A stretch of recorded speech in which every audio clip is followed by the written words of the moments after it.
right, y'all, today I got here, well, I've got 5 pork chops, but only 4 are gonna fit in this little dish. So we're gonna take that, I greased it up nicely, and we're gonna add us in on top some Duke's Mayo.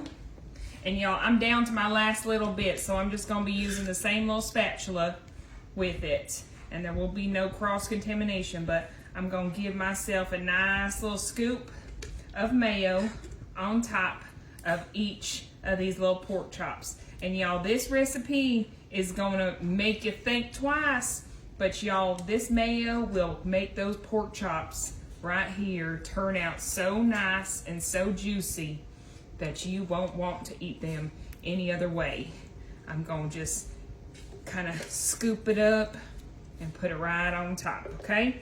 Now, I only use Duke's. This recipe originally calls for some Duke's, but I'm sure Hellman's or Kroger or Publix, whatever kind you've got, will work just fine with this. But this is gonna be a simple, easy little dinner that the whole family will love. All right on top of here, I'm throwing on some Parmesan cheese. Yes, this is just the grated Parmesan, and I like this kind on this because of what the next up recipes are gonna be, or the next up ingredients. It'll just all kind of mesh together so well.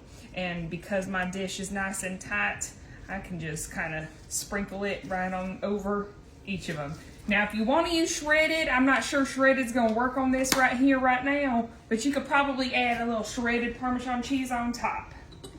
I'm going in with a little garlic, and we're gonna give kind of just a little helping to each little part. If you don't like garlic, then I obviously wouldn't add it onto here, but I'm gonna take my little spatula and kind of try and spread it on out a little bit.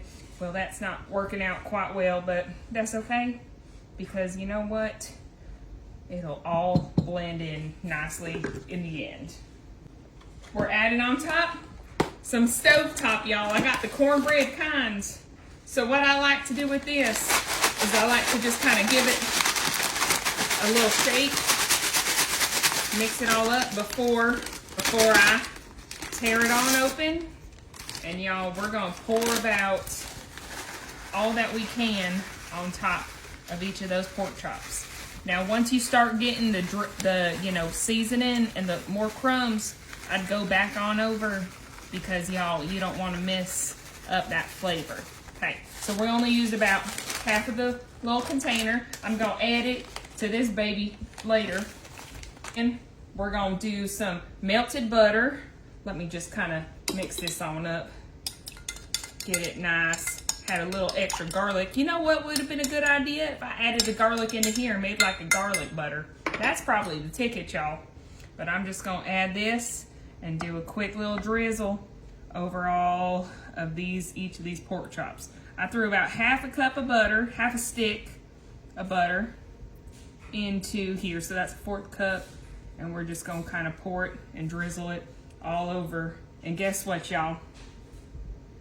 That is it for the ingredients. Your dish is ready for the oven. However, we need a piece of tin foil, and I'm just gonna crumble it, kind of make sure it's nice and tight so we keep all that moisture in there. And y'all, we can check out the bottom.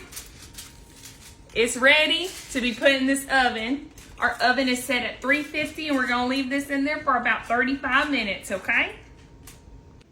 All right, y'all, I know it don't look like much, but let's take this off, and then I'm gonna show y'all underneath. Look at that. Oh, y'all, that smells so dang good. Let's take a look underneath. Oh yeah, that's cooked perfectly if you ask me. All right, now it's time. Let's get this over here. I need to get me my little plate, and I'm just gonna kind of try and scoop up one of these babies right here.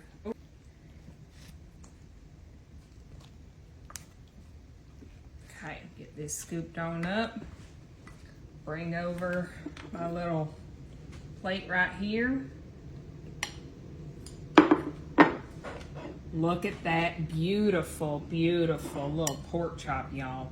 Okay, I'm gonna get myself a nice little bite. Look at the inside. That is cooked just lovely. It's gonna be so juicy, y'all. Okay, get my little bite. Hopefully it won't burn myself. Perfect as always.